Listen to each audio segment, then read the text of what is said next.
Swayam Prabha. Digital India. Educated India.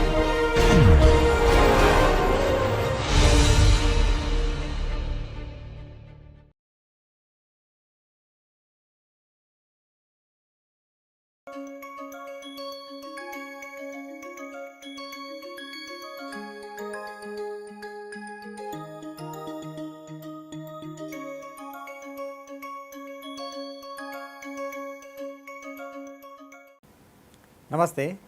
Welcome to the 13th session of our course Yoga and Positive Psychology for Managing Career and Life. Today I am going to start session by showing a large, huge flow diagram, not to scare you because that diagram has many classification, words, sub classifications. So, the idea is not to scare you with the concepts, but to convey to you that lot of those things are already being discussed, already being covered, and how we are going to move ahead from there. So, this is the diagram, and in this previous session we talked about this sadhana chatushtaya, the fourfold spiritual practice, and out of the fourfold spiritual practice described in the Tattva Bodh of Sri Adi Sankaracharya, we discussed Shat Sampatti, we also discussed Abhyas and Vairagya. In Shat Sampatti, we discussed Sham, Dam, Uparati, Titiksha, Shraddha, Samadhan, we have already discussed that. In the Dam, we discussed about mind. Mind can be in the Chikta, Vikshipta, Mood, Ekagra and Niruddha state. In our previous session, we did not discuss mood deliberately because if we have some idea about the Chipta and Vikshipta, we can now understand the idea of mood, that is condition of mind including the tendencies that cause laziness and idleness. So, that is the mood state. We discussed all other four states. We have already discussed the Vairagya and Abhyas, the two essential things for Shama, or two most important things to surpass the obstacles on the way of attaining well-being and managing our self and career. We briefly touched upon in one session the 8 appendages or 8 angas of yoga: yam, niyam, asan, pranayam, pratyahar, dharana, dhyan, samadhi. You will be hearing these words more often now, and afterward we will discuss the niyamas, the 5 niyamas and 5 yamas. Yamas and niyamas are considered to be do's and don'ts, they are more than that, that is what we are going to discuss.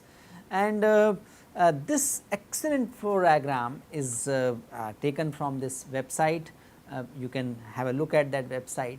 They give a comprehensive teaching and learning process. So, they give excellent inputs on the yoga. Today's session is focused on interventions for managing self and career. Interventions meaning what we can do about. Interventions means something is going on and we want to influence it in a positive way. What we can do about it, that is the intervention. So, to understand the interventions, we can look at two concepts which we have touched upon briefly earlier, and now we are going to build on that. These realms are our layers of self. Those are Annamaya Kosh, Vijnanamaya Kosh, Manomaya Kosh, Pranamaya Kosh and Anandamaya Kosh. Human self is understood to be like different layers, and those layers are physical sheath, which is called Annamaya Kosh, Pranamaya Kosh, which is sheath of vitality which gives energy to all other koshas, Manomaya Kosh, that is mental sheath mostly related to emotions, Vijnanamaya Kosh, which is the sheath of wisdom or sheath of internalized knowledge, sheath of recognition of the speciality, the diversity of the manifestations of nature, and when all four are aligned we experience bliss. So, that means it is always there. If we manage all four koshas well, Anandamaya kosh occurs, Anandamaya kosh is experienced. We are going to look at interventions derived from 8 angas of Ashtanga Yoga, or also called Raj Yoga. These 8 angas we have enumerated in the previous slide. We are going to have more detailed discussion in the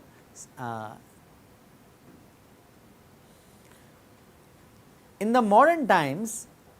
Even more refined classification was given by Sri Aurobindo.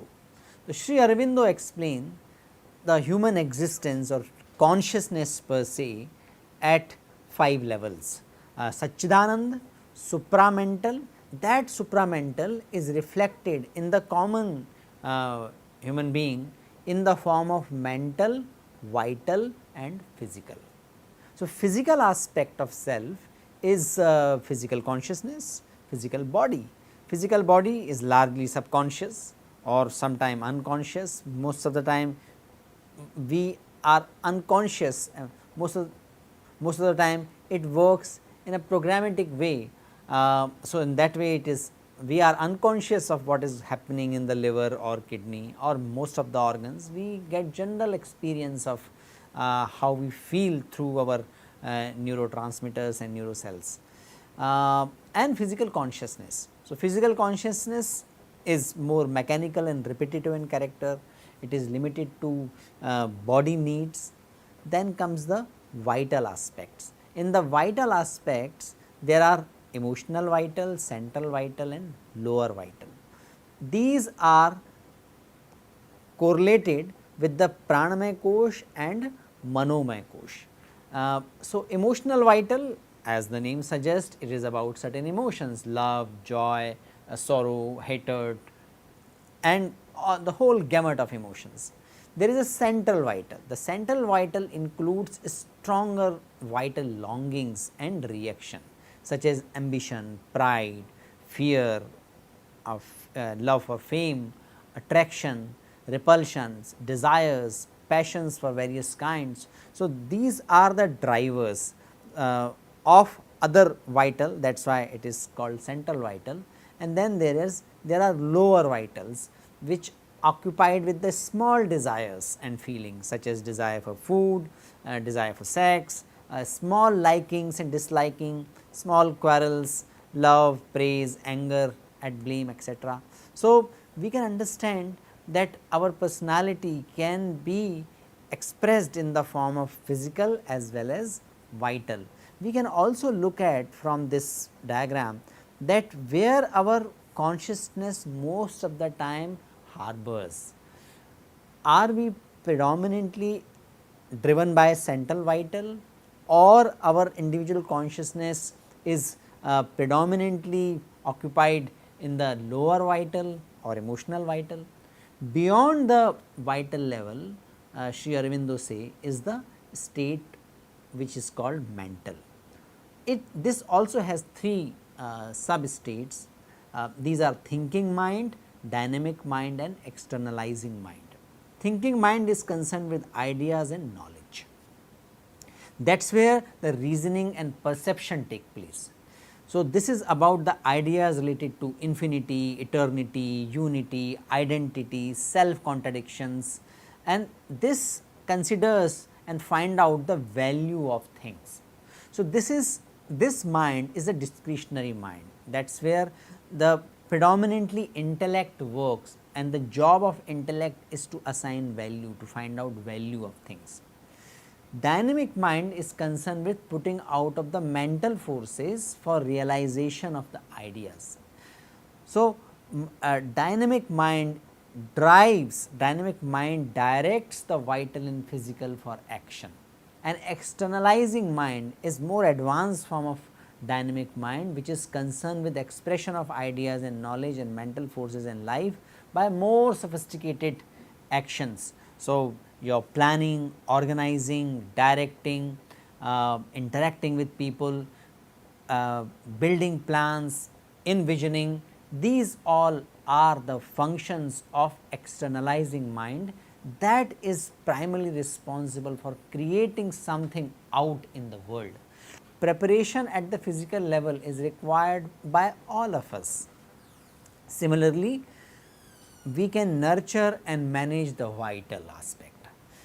Managing self means managing physicality and also managing vital aspect. Those are emotional or central vital or lower vital. These are also the bedrock at which our mental level functions. This is influenced by mental level, and this in turn influences the mental level. So, there is a virtuous or vicious whatever cycle operates amongst these levels. So, the good thing is that we have that faculty in us which is a witness, which is the master of all this, which can prepare vital and physical. Before going for an important match, people not only prepare their body, they also prepare their mind. They also inculcate specific types of emotions which are necessary to perform best in that situation. It also has its own power, not that everything has to be consciously at the mental level. We can use the mental level to prepare the vital and physical level. So, managing self means using mental level for preparing vital and physical level to accomplish whatever we wish to accomplish. It also means that taking care of our physical and vital, so that our mental can also be healthy and we are able to conceive right ideas. We can use our intellect in the most efficient way, make best judgment in the situations, and able to envision and then create whatever we wish to create in this life and in this career.